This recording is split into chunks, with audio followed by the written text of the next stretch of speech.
A little over 3 years ago to the day, the Cubs ended the longest championship drought in sports history. In what was a great World Series to watch, Chicago came back down 3-1 to take Game 7 in Cleveland to win it all. The last time the Cubs had won the World Series before that point was in the first decade of the 20th century, and the world was quite different at that time. Television didn't exist, Einstein had just published his paper on the photoelectric effect, and the sitting American president loathed the game of baseball. It apparently wasn't bloody enough for Teddy Roosevelt's liking. During that decade, and in 1906 to be exact, Chicago had the winningest regular season in Major League history. They won 116-36, and it got them to their first World Series. Before we talk about the season in general, let's talk about some of the players that made it possible. To exemplify just how different this Cubs team was to the Cubs you see in today's game, let me introduce you to their top player that year. His name was Franklin Chance. Franklin played first base, but he wasn't the type of first baseman you'd see in the game today. Chance's bread and butter was his ability to run the bases well, and that ability led to a league-leading 57 stolen bases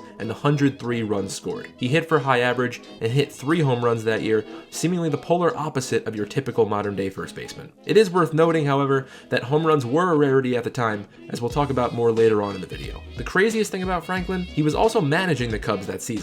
Chance ended up having a career managerial record of 768 and 389, winning 4 NL pennants and 2 World Series championships. Fun fact about Frank, he made his Major League debut with Chicago when they were called the Orphans. The Chicago Orphans. Chance is also known for being referenced in the most celebrated baseball poem ever written. Old baseball's great. On the pitching side of things, the Cubs were led by future Hall of Famer Mordecai Three-Finger Brown, who went 26-6 with a 1.04 ERA that year. And in case you were curious, yes, that nickname did come from a hand impairment. He lost half of his right index finger in a piece of farming equipment.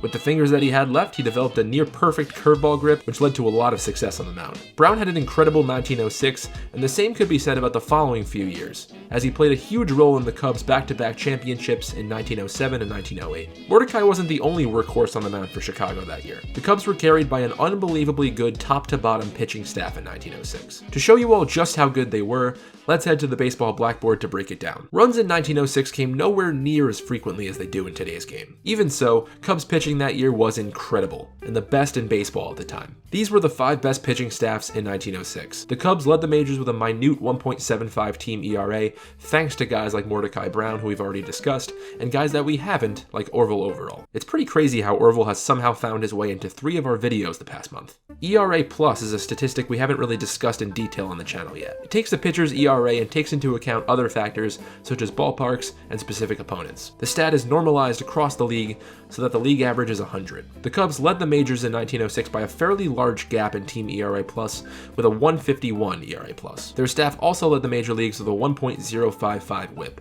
Now, looking at each team's strikeout and home run rates, we can get some insight as to how different the game was at this time. The Cubs were second in baseball with 4.6 strikeouts per 9 and tied for first with 13 of the 16 teams in home runs per 9 at 0.1. The other 2 teams were in last place with 0.2. This was during the period known as the dead ball era, and as you can see here, the statistics clearly support the branding. The first 2 weeks of the Cubs season was actually pretty average. They played 500 ball for their first 12 games, and then won 10 straight once they finally got themselves going. They got even better in May and June, going 36-13 in that stretch. Once the summer began though, the Cubs turned up the heat. The final 3 full months of the season, they went on an unfathomable 67-16 scorched earth rampage through the league. That included a season best 14-game winning streak beginning in the dog days of summer, and an incredible 26-3 run in August. They did all of this without banging any trash cans too. That's how good this team was. So they weren't hitting home runs like we talked about earlier, so was there any offense there to back up that historically good pitching?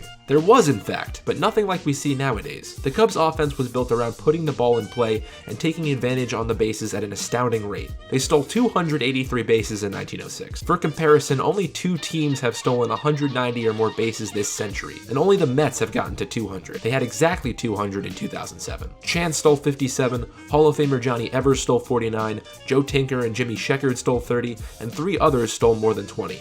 The running game is unfortunately not as common as it once was. The Cubs finished the year 20 games ahead of the second place Giants and headed to the World Series to play the crosstown White Sox. The White Sox were coming off of one of the worst offensive seasons ever. Their team batting average was a bit hard to definitively find online. Baseball Reference has it at 230 and Baseball Almanac has it at 228. Since in any case it's laughably bad, let's just say it was 229. The 116-win Cubs, with one of the best pitching staffs ever, were going up against the team that couldn't hit to save their lives. Seems like the Cubs should have won, right? Well, they probably should have, but they didn't. I'm not sure anybody predicted the White Sox to beat the Cubs that year, and one of the biggest upsets ever, the 1906 Cubs had lost the World Series. The offensiveless White Sox beat the historically good Mordecai Brown twice in 3 starts in the World Series, including scoring 7 runs off of him in the deciding Game 6. The White Sox actually scored 16 runs in the last 2 games of that series. It took them the entire season to start hitting the baseball. Baseball really is unpredictable. While the Cubs did fall short in 1906, it was actually the year before their back-to-back championship run in 1907 and 1908. And of course, 08 being the famous year that everyone used to refer to when they talked about the Cubs not winning a World Series in a century. Now there is an asterisk on this Cubs team in the history books. Teams didn't begin playing 162 games a year until the 1962 season. The 1906 Cubs only played in 152, so that best winning percentage of all time does deserve a bit of a footnote to go along with it. The best 162 game season in history belonged to the 2001 Seattle Mariners. I figured the Cubs from 113 years ago were less known, so I wanted to dedicate a video to their season instead. With several future Hall of Famers on the roster, the historic 1906 Cubs put up the greatest regular season of all time. Guys like Franklin Chance, Mordecai Brown, and Orville Overall led the Cubs to their first World Series appearance and set up the franchise's last championship-winning team that Cubs fans would see for over a century. Let me know in the comment section what you thought about the story of the 1906 Cubs, and let me know if you'd like me to mix in some more historic baseball stuff to go along with my analysis on more modern topics. A like on the video would be greatly appreciated. If you enjoy sports content, subscribe to the channel and turn on notifications so you never miss a video from us. Thank you all so much for all the support recently. It's been phenomenal, and I can't thank you guys enough.